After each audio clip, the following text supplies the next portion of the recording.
मध्ये मी ॲक्च्युअली माझ्या फीडवरती आर्टिकल आलं की अमिताभ बच्चन यांच्यामुळे ही अभिनेत्री झाली प्रेग्नंट. ऑफकोर्स बाथरूममध्ये स्पीकर असतो, कॅमेराच Okay. नाही. मी 3 टाइम स्वयंपाक बनवलेला आहे. 3 टाइम म्हणजे कधी कधी 3 महिन्यात. हो 3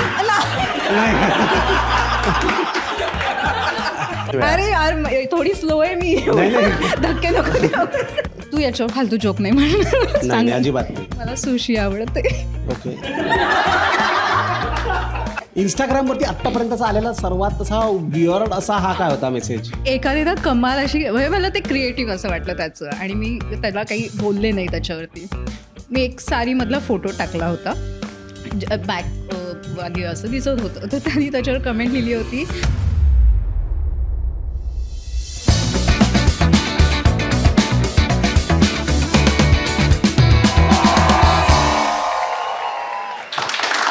let's welcome Mira Jagannath.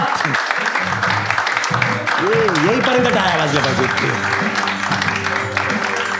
Hello, yes please. हा मीरा, पहिले तर थँक्यू सो मच. तू 2 शूटच्या मध्ये तू वेळ देऊन आली आहेस. मीरा आणि मी तुम्ही एकत्र आम्हाला बघितलं असेल, एक मराठी लेजंड्स नावाचा एक शो झाला होता वर्षभरापूर्वी, आणि मग काही शोज जे बॅन झाले त्यात आमचा पण जो एपिसोड बॅन झाला होता त्यात आम्ही होतो दोघं त्याच्यात, आणि आम्ही काही बोललोच नव्हतो. अजिबात तरी नाही. महाराष्ट्र टाइम्समध्ये आमचा फोटो होता की असा एक अश्लील शो मराठीत पण झाला होता, आणि आम्ही हे करत होतो की आम्ही असं काय बोललो होतो. म्हणतो आम्ही एपिसोड परत बघितला आणि असं कळलं आम्हाला की आम्ही कोलॅटरल डॅमेज झालेले आहोत. पण मीरा, आय जस्ट होप की आपला हा एपिसोड काढायला नाही लागणार आपल्याला. अजिबात नाही. आय डोंट नो ॲक्च्युली, मी काही विचार करून आलीच नाही, आणि हो. आपण तेव्हाही केला नव्हता विचार. हो ॲक्च्युली आपण जे काही होतं ते फ्लोमध्ये बोललो, आणि ठीक आहे. सो फ्लोमध्ये मला मीरा तुला अशा काही गोष्टी विचारायच्या आहेत की तुझा आता रिसेंट जो पिक्चर होता ये रे ये रे पैसा 3, हां, तो कसा होता एक्सपिरियन्स? खूप छान, मस्त होता एकदम. संजय दादांबरोबर मी ये रे रे पैसा पहिला जो होता ना, त्यात पण मी काम केलेलं आहे. पण माझा फर्स्ट मूवी आणि फर्स्ट केमिओ होता, जो अगदी 1 मिनिटाचा होता. त्याच्यानंतर दादांनी मला लक्षात ठेवून पुन्हा या मूवीमध्ये त्यांनी मला बोलवलं, आणि कमाल क्लास होता. म्हणजे मला आवडतं असं किती ग्लॅमर लोकांनी वगैरे. बघितला ये रे ये रे पैसा 3? त्यावेळेस तो एक हिंदी पिक्चर आला होता, सगळे तिथे हो वळाले ना? होते ना, म्हणून. बट तू त्याच्यात माझा एक असं आमची रिसर्चची एक टीम आहे, त्यांनी आम्हाला असं सांगितलं की खूप इंटरेस्टिंग किस्सा असा होता की तू त्याच्यात एका कोळी बाईचा रोल केला होतास, आणि त्यात साडी कोणालाच सेटवर नेसवता येत नव्हती. हो म्हणून त्या बायका आल्या होत्या आणि तुला साडी नेसून त्या निघून गेल्या तिकडनं, हो आणि मग तुला असं ताकीद दिली होती की पाणी पिऊ नकोस दिवसभर, कारण वॉशरूमला जावं हो, लागलं तर हो, हो, हो. गोंधळ, आणि तू अख्खा दिवस पाणी न पिता. काही खाल्लंही नव्हतं मी त्यावेळेस. आणि ॲक्च्युली एक व्हाईट ड्रेस अटायर होता पूर्ण मूवीमध्ये, पण 1 दिवसाचं अख्खं शूट होतं जे त्या कोळी लुकमध्ये होतं, आणि कोणालाच ती साडी नेसवता येत नव्हती. सो त्यानंतर मग एका कोळीन बाईला पकडून आणलं, आणि मग त्या बाईने साडी नेसवली, आणि मला सांगितलं की आता दिवसभर काहीच खायचं नाही, वॉशरूम नाही, पाणी नाही, जेवण नाही, काहीच नाही. आणि रात्री मी कधी सकाळी 5 वाजता गेले होते, 9 वाजता रेडी झाले, आणि ते 8 वाजेपर्यंत शूट होतं रात्री. म्हणजे कोळी बाईचा रोल होता, पण तू वागलीस मुसलमान बाईसारखी, म्हणजे रोजा ठेवला तसं त्या दिवशी. हो, त्यांचाही लवकर सुटतो. हो, तुझा अजून एक्सटेंड झाला. अजून एक्सटेंड झाला. पण तू त्याच्या आधी बिग बॉसमध्ये होतीस, आणि बिग बॉसमध्ये खूप अशी तू पॉप्युलर झाली होतीस एकदम. सो बिग बॉसचे असे काही असे कंट्रोवर्शियल असे काही किस्से आहेत का? कारण आपल्याला व्ह्यूजसाठी कंट्रोवर्शियल किस्स्यांबद्दल मी बोलणं काही जरुरी आहे. कंट्रोवर्शियल वागली नाही, लोकांना नाही, तू नाही वागलीस, असेल तर पण मला मला एक पहिला माहिती प्रश्न नाही. सगळ्यांनाच वाटतं हे भांडणं स्क्रिप्टेड असतात. नाही, अजिबात नाही. नॅचरली भांडखोर लोकांनाच ते घेऊन येतात असं. नाही, असं अजिबात नाही आहे. मला जेव्हा बिग बॉससाठी विचारलं होतं, आता झालंय करून म्हणून मी सांगू शकते, अदरवाईज आम्हाला ताकीद असते की काहीच सांगायचं नसतं मग बाहेर. आपण ते बीप करूया बिग बॉसचं नाव. नाही, त्याचं नाही काही. तू बिंदास बोल. इंटरव्ह्यू मला मग तुला काय फरक मांजरकरांबद्दल पडतो. बोलायचं तेही बोल, आपण ते पण बीट अजिबात नाही. लाईव्ह ऑडियन्स मजा घेईल. नाही, मला त्यांच्याबद्दल काहीच नाही. बिकॉज ना, ते मला कितीही बोलायचे ना, पण ज्या एपिसोडला ते नाही यायचे ना, मला असं वाटायचं की अरे यार, माझ्या डोक्यावरचा हातच गेलाय. लिटरली असं वाटायचं, कारण ते कितीही शिव्या देऊ दे, ते माझ्यासाठी द्यायचे. पण अजिबात तिथे, म्हणजे मला जेव्हा विचारलं तेव्हा मला असं वाटलं की मला काय विचारताय, कारण मी कधीच कोणाशी भांडत नाही. मला जर कोणी येऊन बोलला तर मग मी ठीक आहे, तू मोठ्या असं म्हणून मी निघून जायची. आणि त्यानंतर आत गेल्यावर मला असं वाटलं पहिल्याच दिवशी गेल्या दुसऱ्या मिनिटाला माझं भांडण झालं बेडवरून. आणि त्यानंतर दुसऱ्या दिवशी ना मला एकटीला राहायची सवय. गेले 10 वर्ष मी एकटी राहतीये. अचानक 16 लोक, सगळीकडून चावचाव. भांडण नाही होणार का? मला असं वाटायचं की तुम्ही शांत बसा जरा.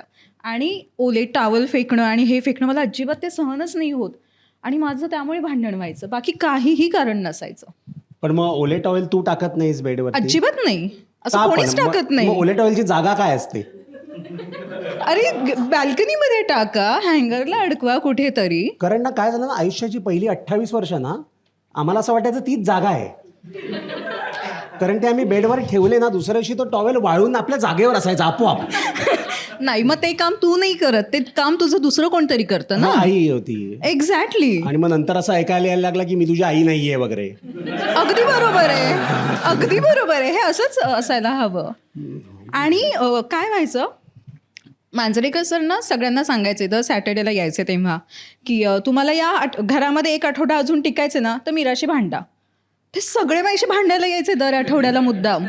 कारण मला असं की एक पिन टोचली की मी अशी ब्लास्ट व्हायची की तो बोललासच कसा मला, आणि मी सुटायची. मग त्यामुळे व्हायची भांडणं माझी. पण मग असं भांडण समजा खूप हाताबाहेर जात असेल तर असं नेहमी होत नाही ना की आपल्याकडे व्हॅलिड पॉईंट असतात. तर मग जे रडणं, जे असं रडू वगैरे येतं, तर ते पार्ट ऑफ ऍक्टिंग आहे का? नाही, जेन्युइनली असं रडू येतं असं? मला माहित नाहीये. माझ्या बाबतीत तर ते खरं होतं, पण खूप लोक त्या घरात अशी होती ना की लिटरली असं कळायचं की अरे किती खोटं नाटक करतोय हा, आत्ता असं होतं, आत्ता असं कसं काही चेंज झालं. म्हणजे त्याच्यामुळे माझी जास्त चिडचिड व्हायची. आणि काय होतं ना, 24 तासातले म्हणजे 8 तास झोपेचे गेले, त्यातले ना काही 1 ते 1.5 तास तुम्हाला दिसतात, त्याच्यामध्ये इतकं काही व्हायचं. आणि जर सगळेच चांगले वागले तर ते दाखवणार काय? तर मी जे आधी व्यवस्थित बोलायची, ज्याच्यामुळे भांडण चालू व्हायचं, ते दाखवायचंच नाही. त्याच्या पुढचं भांडण डायरेक्ट माझं दाखवायचंय. त्यामुळे लोकांना वाटायचं की अरे हीच भांडते सगळ्यांशी, पण का भांडले हे नाही. तेच बघायचं असतं लोकांना. मला माहिती नव्हतं हे आधी की लोकांना हेच बघायचं असतं. बाकीचे लोक शहाणे होते, अभ्यास करून गेले कदाचित, म्हणून ते असं फुल सिंपती, माझे घरचे, माझी गर्लफ्रेंड आणि हे ते क्लिक बेट जो घाणेरडा एक प्रकार सुरू झालाय ना. मध्ये मी माझ्या फीडवरती आर्टिकल आलं की अमिताभ बच्चन यांच्यामुळे ही अभिनेत्री झाली प्रेग्नंट. म्हटलं वाव, म्हटलं ये तो पडना चाहिए. पुढे काहीतरी वेगळंच आर्टिकल ओपन केलं, जया बच्चन. म्हटलं काय.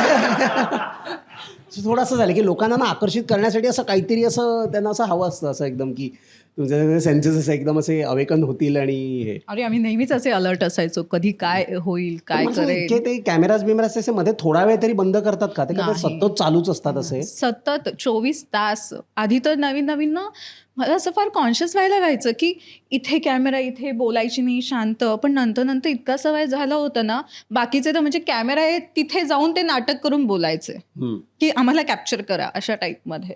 आणि मला कधीच जमलं. पण मला सांग, किती तू जवळजवळ 1 महिनाभर होतीस त्या बिग बॉस? 3 महिने होतीस तू, राईट? तर मग असं कधीच नाकात बोट घाला आणि असं. कारण मी 3 तास जर नाही केलं तर मला एकदम असं ना असं वाटतं की आता जीव जातोय की काय. म्हणजे असं ते सगळं कसं करतात बिग बॉसच्या घरात? मला तुम्ही विचारलं, मूलभूत गरज आहे ती नाकात बोट टाकणं यार माणसाची.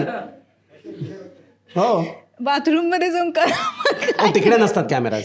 ऑफकोर्स बाथरूम मध्ये स्पीकर असतो, कॅमेराज नाही. अरे खूप बेसिक हे आहे ना ते. म्हणजे असे आम्हाला खूप असे साधे असे प्रश्न खूप पडतात असे. हो, अरे खूप वेळा असं व्हायचं की अरे यार आता झोपायचं कसं, बरं रात्री चादरच जर गेली तर काय. आणि असे बेसिक ऍक्च्युली खूप नंतर तो कोणाला काही फरक पडत नव्हता. आहे तसे ते वागत होते. आणि आम्हाला असं वाटत होतं की ठीक आहे, तेवढी ते काळजी घ्यायचे की कुठून ड्रेसवर चाललंय का, किंवा कोणाचं काही असं काही चुकीचं दिसतंय का, चुकीचं करतायत का. तर त्यावेळेस ते सांगायचे की हे चेंज करा किंवा असं नका करू. आणि मग ते बेटर होतं. जेवण वगैरे जे बनवलं जातं, हो, ते ऍक्च्युअल तुम्ही जे बनवता तेच सगळे खातात का नंतर ते? अरे मी कामवाली होती तिकडे. मी 3 टाइम स्वयंपाक बनवलेला आहे. 3 टाइम म्हणजे कधी 3 महिन्यात? हो. 3 नाही नाही अजिबात नाही. दिवसात 3 वेळा. अरे यार थोडी स्लो आहे मी. धक्के नको देऊ. अगं माझ्या लग्नाला 14 वर्ष झाली, माझ्या बायकोने टोटल 3दा स्वयंपाक केलाय म्हणून मी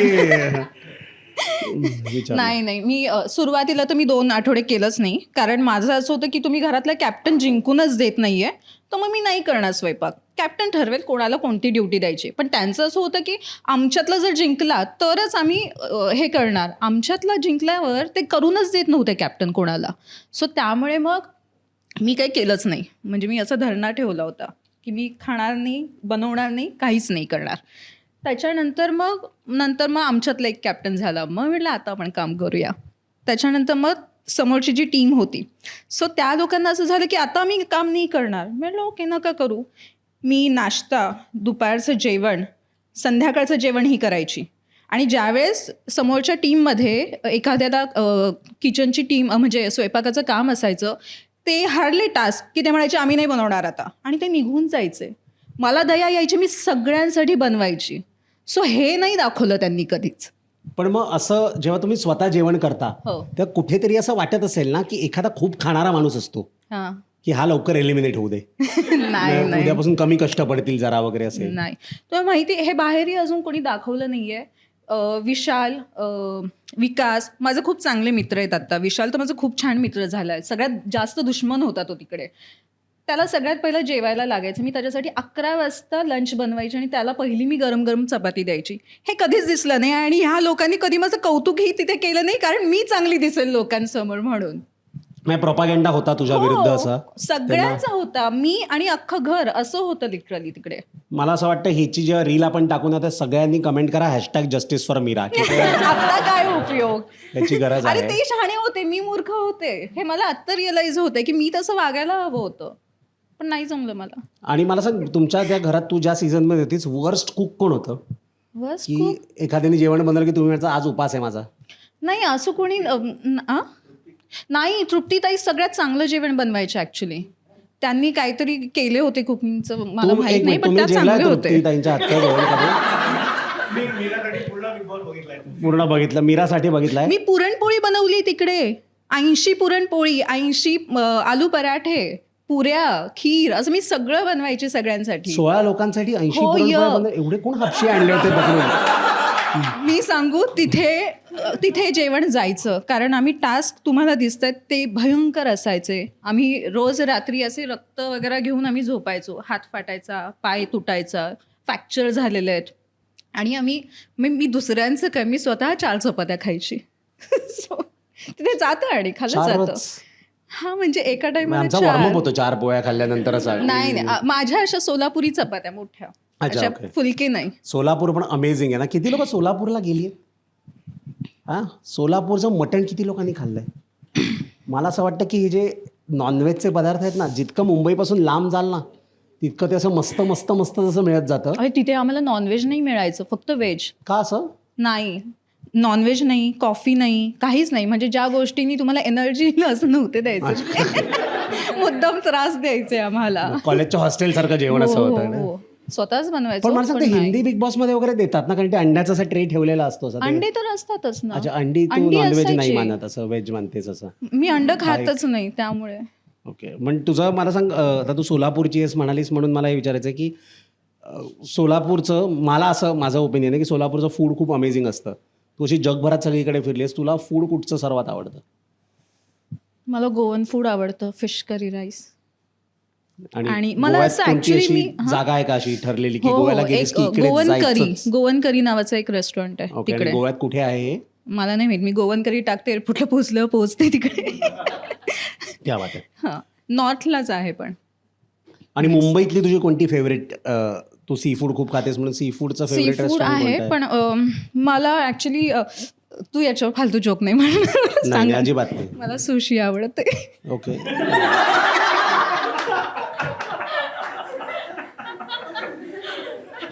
चांगली असते, चांगली बनवली तर चांगली लागते ती.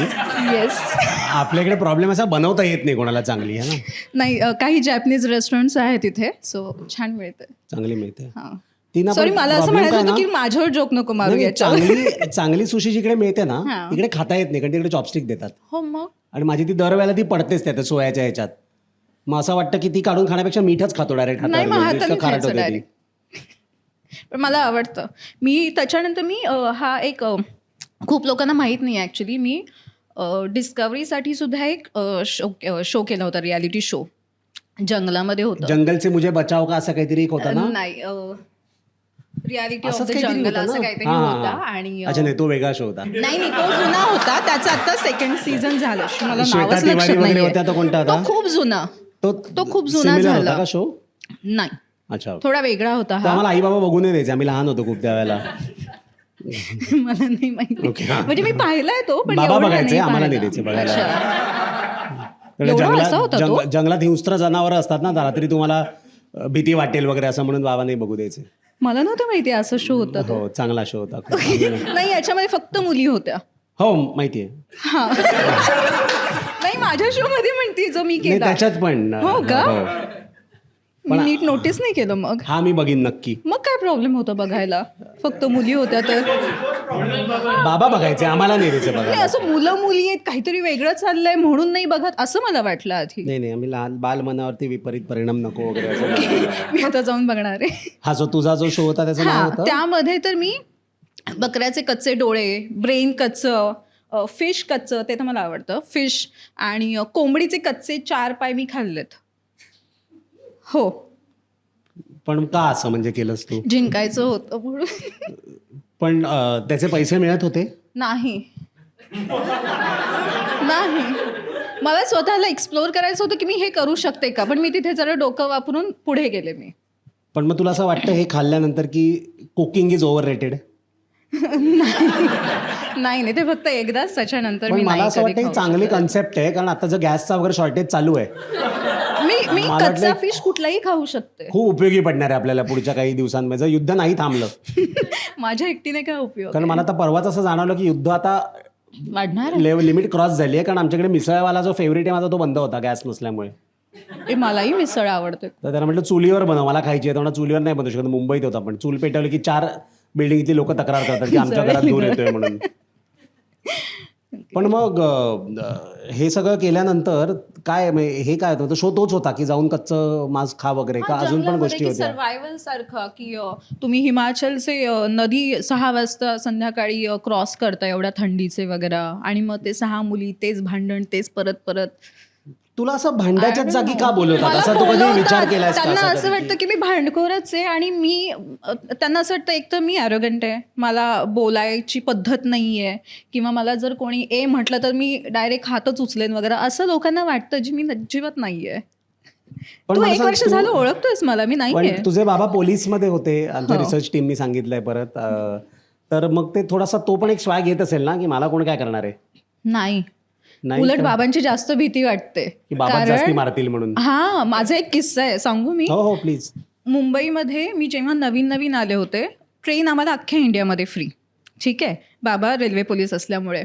तर माझं वर्कशॉप होतं हिंदू कॉलेजला, सो मी लोकल पकडली तिथे जाण्यासाठी गोरेगाववरून, आणि तिकीट काढलंच नाही, मी अशीच चढले, आणि त्यांनी मला विचारलं, तर मी सांगितलं की नाही आहे, पास आहे, पण पास म्हणजे घरी चुकून विसरले. सो ते म्हणले बाबांना फोन करा. मग बाबा आहेत, मी सांगितलं, बाबांना कॉल केला. बाबा म्हणाले 2 तास तिला तिथेच बसवून घ्या. त्यामुळे आम्ही बाबांना कॉलच नाही करत. ते म्हणजे माझं नाव तुम्ही खराब करता. त्यामुळे असे काही कांड झाले की आम्ही बाबांना नाही सांगत. पण मग तुला मोठी बहीण एक आहे का हो. लहान बहीण आहे? मोठी बहीण आहे. मोठी बहीण, मी, मग त्याच्यानंतर 2 भाऊ आहेत, आम्ही चौघे आहोत. ओके. पण मग असं काय लहानपणी झालं होतं की बाबा प्रेम नाही करत तुझ्यावर? ते माझ्यावर नाही, ते चौघांवरती प्रेम तेवढंच करतात. कोणी असतं तरी ते म्हणायचं पण बसवून त्यांना ठेवा 2 असं वाटतं तासाचं. की आपण रूल्स प्रमाणे वागायचं. ओके. हां, आणि नाही पटत आहे गोष्ट तर नाहीच पटत आहे. त्यामुळे कदाचित लोकांना मी भांडखोर वाटते. असे पण की मी माझं पोलीसवाले stand- आहेत अजून जगात, त्याच्यासाठी एकदा हिच्या बाबांसाठी टाळ्या झाल्या पाहिजे. तेच ही इज करायचं. Very strict. म्हणजे ते दुसऱ्यांना नेहमी चांगलं बोलते, म्हणजे सगळ्यांचंच बोलतात ऍक्च्युली घरचे. दुसरी मुलं चांगली, आपल्या पण बाबा घरातले आता नालायक. रिटायर झाले का अजूनही सर्व्हिसमध्ये आहेत? रिटायर्ड. पण मग रिटायर झाल्यावर पण हे प्रिव्हिलेजेस जे असतात ते लागू असतात? नाही, त्यांना आहेत ते. ओके. त्यांना मला जर आहे कधी पकडलं तर मी सगळीकडे. त्यांचं नाव घेऊन सुटू नाही शकत. नाही, ओके. ते म्हणतील मी ओळखत पण नाही. नाही, ते मी मुलांना नाही म्हणतात. मी 2 तास बसायला पण तयार आहे जर तिकीटचे पैसे वाचणार असतील तर. वेळ भरपूर आहे आपल्याकडे है ना? चालेल. आता ते जास्त प्रेमळ झालेत ऍक्च्युली रिटायरमेंट नंतर.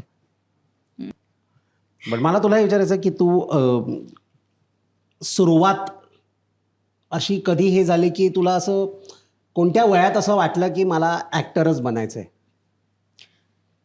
मी खूप लहान होते. ॲक्टर कशाला म्हणतात हेही मला माहीत नव्हतं किंवा जे काम करतात त्यांना ॲक्टर म्हणतात हेही माहीत नव्हतं. सो बाबांना दर सॅटर्डेला आम्हाला थिएटरमध्ये मूव्हीला घेऊन जायचे. सो मध्ये ज्या ॲडव्हर्टाईज लागायच्या ना, सॉरी मी इंटरप्ट करतो, असे बाप कुठे असतात? दर शनिवारी आपल्या मुलांना घेऊन जातात अरे पिक्चर? माझे बाबा पोलीस होते, त्यांना दरवेळेस तिकीट्स मिळायचे. अच्छा, मग ठीक आहे. माझ्या बाबांनी ना आम्हाला पहिला पिक्चर दाखवला होता हम आपके है कौन. त्याला मी 11 वर्षांचा होतो. त्याच्यानंतर मी बाबांबरोबर नेक्स्ट पिक्चर 2015 मध्ये बघितला. आम्ही दर सॅटर्डेला जायचो. बाबा दर सॅटर्डेला आम्हाला घेऊन जायचे. नवीन कुठलाही पिक्चर आला की पहिलं आम्हाला चौघांना घेऊन जायचं. हो. मूवीच्या मध्ये जे ॲडव्हर्टाईज लागायचे त्यावेळेस फेअर अँड लवलीची ॲड लागायची आणि ते मला इतकं भारी वाटायचं, अरे वा गोरी गोरी होतीये वगैरे नाही का अशी. सो ते बघून मला असं वाटायचं की मला हे बनायचंय. ॲक्टर मला माहीत नाही पण मला हे करायचं आयुष्यात, कॅमेरावरती यायचंय. पण त्याच्यानंतर मी योगामध्ये जास्त इंटरेस्ट घेतला. योगाचे क्लासेस पण घेतले. मी स्कूलमध्येही शिकवलेलं आहे योगा. त्याच्यानंतर मग मी जिममध्ये योगा शिकवायला लागले. पण तुला एक माहिती आहे ना, खूप योगा केली की एक डोळा बारीक होतो माझं नाही झालं. आणि ते सगळीकडून असे केस वगैरे यायला लागतात. कारण मी एक बघतो ते योगा करतात, त्यांचा एक डोळा असा आहे आणि ते पोट असं त्यांचं असं ना, असं पोट त्यांचं असं कॉन्केव्ह आहे. योगा नाही, ते जरा एक्स्ट्रीम काहीतरी करतात ते. नाही नाही मी तेवढं नाही करत अजिबात. मला ते घोड्यासारखं पळायचं पण नाहीये त्यांच्यासारखं. अजिबात नाही. सो योगामध्ये इंटरेस्ट होता आणि त्यावेळेस माझी एक क्लायंट होती, ती फोटोग्राफर होती.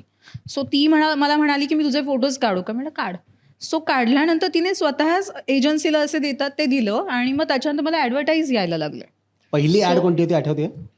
रांका ज्वेलर्सची. अरे डायरेक्ट ज्वेलरची जाहिरात. हो, म्हणजे रांका ज्वेलर्सची माझी पहिली ॲड. त्याच्यानंतर मी जवळजवळ 6 वेगवेगळ्या ज्वेलर्ससाठी कामं केली आहेत. त्यानंतर पहिली सिरियल माझी माझ्या नवऱ्याची बायको. मग Okay. त्याच्यानंतर मी कधीच थांबले नाही, टचवूड. मग कंटिन्यू मी काम करत राहिली त्यानंतर. माझ्या नवऱ्याची बायको माहिती, राधिका मसालेवाली जी सिरियल होती ती, हो, मसाले विकून 300 करोडचा टर्नओव्हर. Yes yes yes. माझी सगळ्यात पहिली आणि त्याच्यामुळे मला खूप ओळख मिळाली आणि चांगलं झालं माझ्या आयुष्यात त्यामुळे खूप. त्याच्यात पण ती आय थिंक सिरियल बराच काळ चालली, if I am not wrong 2-3 वर्ष वगैरे नाही ती. जास्त. नाही, मी 2-3 वर्ष बघितली. हा. त्यानंतर ते मला मी करत होते तोपर्यंतच बघितली. येस. पण माझं तुझं आत्तापर्यंतचं सर्वात फेवरेट काम कोणतं आहे? Whether it is a ad किंवा नाटक किंवा सिरीज किंवा मूवी.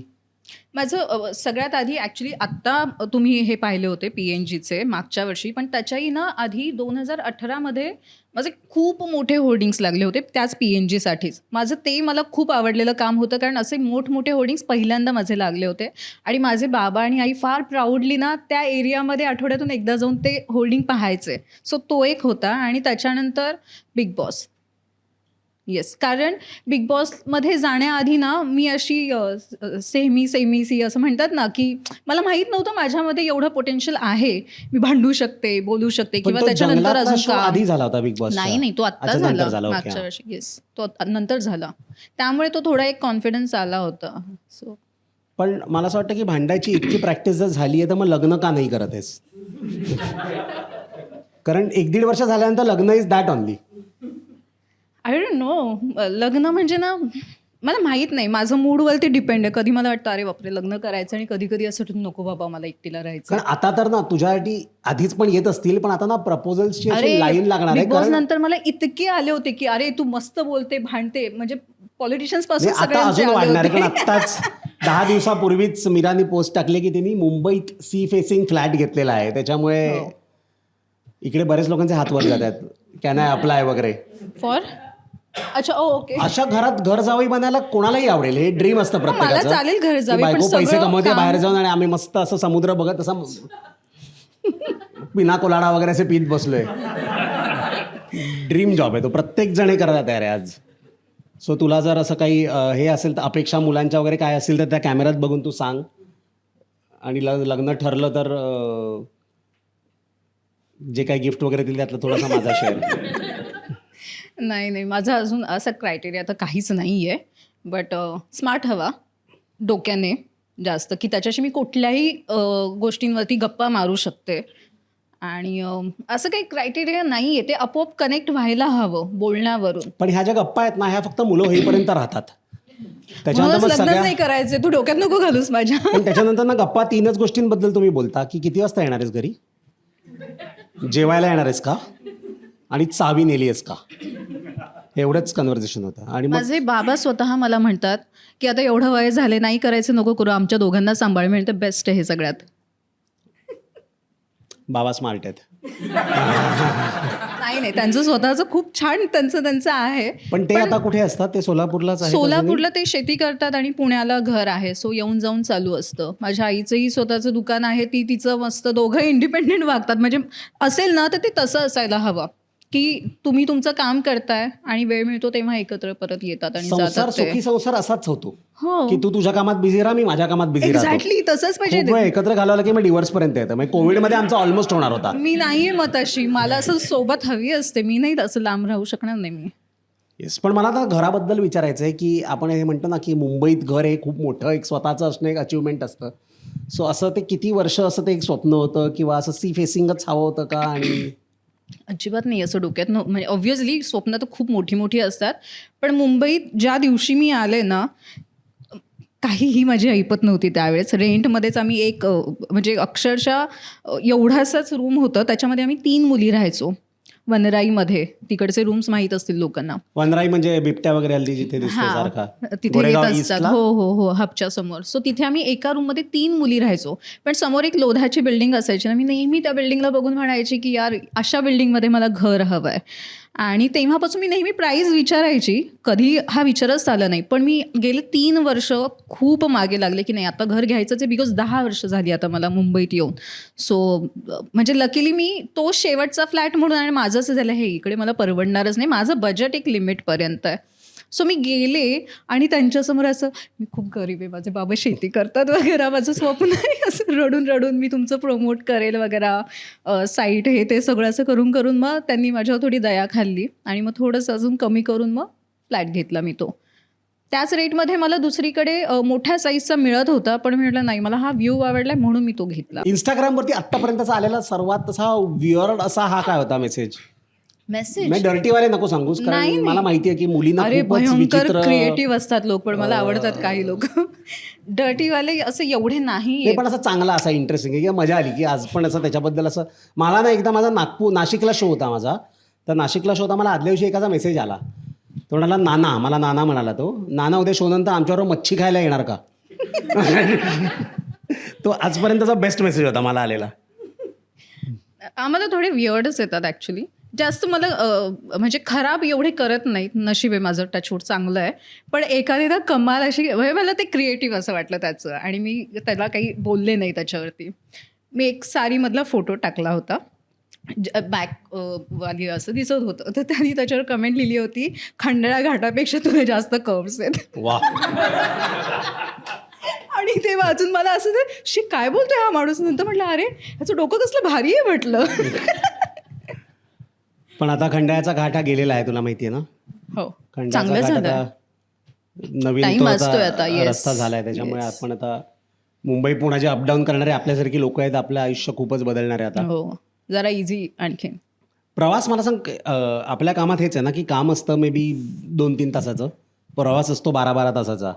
हो, सो तुला असं आवडतं ट्रॅव्हल? मला बाय रोड कार नाही, मला नाही आवडत, मला भीती वाटते जेन्युअली. मला आधी खूप आवडायचं, पण आता ना मला पुणे मुंबई जायचं म्हटलं ना अंगावर काटा येतो, मला भीती वाटायला लागते. सतत असं जॉब करत मी जात असते. मला भीती जास्ती कोणाची वाटते माहिती आहे? ड्रायव्हर लोकांची वाटते. हो, मी अशी बसते त्याच्याशी गप्पा मारत असते मी की हा झोपू नये, मला विश्वासच नाही कोणावर ते जे करायला. फोनला लावून जे त्यांचं सुरू असतं ना, ते पुन्हा येईपर्यंत ते बोलत असतात. मग मी एकदा त्याला म्हटलं बाबा बोलायचं असेल गाडी साईडला लाव, आणि बोलतो ना सर काही होत नाही, 10 वर्ष गाडी चालवतोय. म्हटलं मी 40 वर्ष पेपर वाचतोय. हे मी वापरणार आहे. म्हटलं रोज ऍक्सिडेंट होतोय म्हटलं हायवेवरती. सिरियसली त्यांना वेगळाच कॉन्फिडन्स असतो. एकदा ना मी बरेचदा प्रवास करायचा असतो आणि झोप नसली तरी मी गाडीत झोपतो. तर एकदा मी पुण्यालाच जात होतो, एक्सप्रेसवरती माझा डोळा लागला, आणि जेव्हा मी उठलो ना तर बघितलं गाडी जातीये, ड्रायव्हरच नाहीये. नाही तर ड्रायव्हरनी दार उघडलं आणि पूर्ण असं वाकून पान थुकत होता. सो ते फ्रॅक्शन ऑफ अ सेकंडसाठी असं वाटलं ड्रायव्हरने गाडी कशी चालते. मग तो असा वर आला, असं म्हणाला आहे मी म्हणून. मी आजकाल ना खूप अशी शांत, म्हणजे पेशन्स माझे ना, बिग बॉसमुळे म्हटलं पेशन्स माझे वाढलेत खूप. हे जे लोक असतात ना, जे बिंदास चालवतात आणि रस्त्यावर थुकतात, मी अक्षरशः कधी कधी असं वाटतं की यांना एक वाजवावी किंवा त्यांना ना बोलावं, पण भीती वाटते. एकटी मुलगी आहे मी, ह्यानी मला उलट वाजवली तर काय करणार. सो हे फार रिस्की आहे. पण तुला असं नाही आवडत तसं रस्त्यावरती थुकणं वगैरे असं? शी, कोणाला आवडतं असं? कोणालाच नाही मजा आवडणार. येते या खरं. म्हणजे असं कधी कधी पान बिन असं खाल्लं ना की असं कधी वेगळंच फिलिंग असतं ते. पण रस्त्यावर नका थुकू, मग गटारात वगैरे थुका किंवा डब्यात थुका. रस्त्यावर थुकण्यात एक वेगळी मजा आहे. म्हणजे तुला पिशवी माहिती घेऊन 15 वर्षापूर्वी आपल्या सुप्रीम कोर्टनी सांगितलं होतं की थुकणं ना हा integral part of our culture आहे, त्याच्यामुळे हे थांबणारच नाही आपल्या देशात. थुकण्याने घेऊन फिरा सगळीकडे. सुप्रीम कोर्टनी सांगितलेलं आहे थुकता तर थुकू द्या लोकांना, काहीतरी नाही, करू द्या ना लोकांना असं. फाईन घ्या त्यांच्याकडून. हो, पण ते 200 रुपये फाईन आहे, पण ते जर आनंद मिळतो ना एकदा करून बघ, you will happily pay 200 rupees. आयुष्यात नाही करणार मी, आयुष्यात नाही करणार. ही आणि ना घाण त्यात ना आम्ही लहान असताना एक गेम खेळायचो, बिल्डिंग गच्चीच्या कठड्यावरती उभे राहून. एक असेल की कोणाची सर्वात पहिले खाली पोचेल आणि दुसरी कोणाची सर्वात लांब जाईल. आणि आधी आम्हाला असं वाटायचं की आम्हीच विकृत आहोत. आम्ही टायटॅनिक पिक्चर बघितला होता. Oh, yes. त्यात तो तिला हिरोईनला शिकवत असतो. मी म्हटलं हॉलिवूडमधली पण लोक हेच करतात. पण ते बघून बाकीचे करायला लागले होते आम्ही सगळे. तुमचं Movie बघून. तुम्ही त्याला खूप लहान होता, आम्ही ऑलरेडी वयात आलो होतो टायटॅनिक आला तेव्हा. हा. पण आम्ही टायटॅनिक खूप वेळा बघितला होता. आम्हाला फक्त हिंदी पिक्चर बघायला आणि मराठी पिक्चर पाहायला अलाउड होतं. म्हणजे ना लहान असताना ना आमचं असं की आम्हाला आर्टिस्ट बनायचं आहे, तर कोणासारखं बनायचं आहे, तर 14 वर्षाचं होईपर्यंत म्हणायचो लिओनार्डो डा विन्सी सारखं व्हायचं. आणि मग 14 वर्षानंतर म्हणायचो लिओनार्डो डी कॅप्रिओ सारखं बनायचं आहे. त्याच्यामुळे बट मीरा, मला असं विचारायचं आहे की तुझं आता अपकमिंग काय आहे ज्याच्याबद्दल तुला बोलायचं आहे, किंवा आम्ही नेक्स्ट तुला कशात आम्ही बघू शकू, नेक्स्ट मूवी किंवा म्युझिक व्हिडिओ किंवा असं काय येणार आहे? मूवी केली आहे आता, वेब सिरीज केली आहे, यायला थोडा वेळ लागेल. आणि कारण हिंदीत आहेत का मराठीत आहे? मराठी वेब सिरीज मूवी दोन्ही मराठीत आहेत. आणि आत्ता 3 अल्बम सॉन्ग केलेले आहे. एकच आहे पण त्याचे 3 पार्ट आहेत. सो त्याच्यामध्ये मी आहे आणि जान्हवी किल्लेकर आहे, रुचिरा जाधव आहे. सो आमच्या तिघांचं गाणं येणार आहे आता, या महिन्यातच येईल ते. जान्हवी किल्लेकर सॉलिड भांडते ना? हो, मजा येते. पाहिलंच नाही बिग बॉस. तू बिलीव्ह नाही करणार, मी माझंही नाही पाहिलं स्वतःचं काहीच अजूनपर्यंत, कारण ते पाहिलं तर मला जास्त त्रास होईल म्हणून. आपण हे नक्कीच जेव्हा पण रिलीज होईल, आता आय एम शुअर तुला काही कॉन्ट्रॅक्ट वगैरे असं नाव वगैरे सांगता येत नाही, या मूवीज आणि सिरियल्सच असतं. त्याच्यामुळे जेव्हा येईल तेव्हा नक्की फॉलो करतच असाल, फॉलो करा आणि थिएटरमध्ये जाऊन बघा. कारण आपले ना OTT वरती आपण खूप बघतो, त्याच्यात बरेच मराठी इंडस्ट्री. आणखीन एक मला सांगायचं, जर हे सांगू शकत असेल तर, मराठी OTT चॅनल्स एक नवीन आलेला आहे आत्ता, ज्याच्यावर फक्त मराठी आत्ता चालू केलं. त्याच्या आधी सगळ्या वेगवेगळ्या लँग्वेजेसमध्ये होते. सो मागच्या वर्षी माझा इलू 1998 नावाचा एक मूवी रिलीज झाला होता. मग मी उगाच नाही, खरंच मी सांगेन की तो खरंच खूप छान चित्रपट आहे, ज्याच्यामध्ये बाप, त्याचा कॉलेजमधला मुलगा आणि त्याच्या स्कूलमधला मुलगा, हे तिघे एकत्र एका वेळेस 3 वेगवेगळ्या मुलींच्या प्रेमात पडतात. फार गोड इनोसेंट अशी स्टोरी आहे. सो ती नक्की बघा. खूप खूप सुंदर मूवी आहे. म्हणजे 1998 मधला एरा सगळं दाखवलंय त्यात. कॉलेजमधलं मूल असलेला बाप प्रेमात पडतो हे इनोसेंट आहे? नाही, ते प्रेमात एकतर्फी आहे, अट्रॅक्शन आहे, त्याच्यावरती मग इनोसेंट प्रेम दाखवलंय ते तिला काही सगळं. प्रॉब्लेम नसतो का ती गेलेली दाखवली त्याच्यात? हे फक्त एक इमॅजिनरी वगैरे असतं ना, ते तसं बायको असते ना ऑब्व्हियसली. चाळीतली एक छान अशी स्टोरी आहे, क्यूट स्टोरी आहे. म्हणजे नॉर्मल आहे, मी अबनॉर्मल नाही, मला असं वाटायचं. पण आता तू हे सांगितलंयस म्हणून थोडंसं मला स्वतःबद्दल बरं वाटतं. But Meera, thank you so much. Thank you. तू वेळात वेळ काढून असं एकदा आलीस. मीरासाठी जोरदार टाळ्या झाल्या पाहिजे.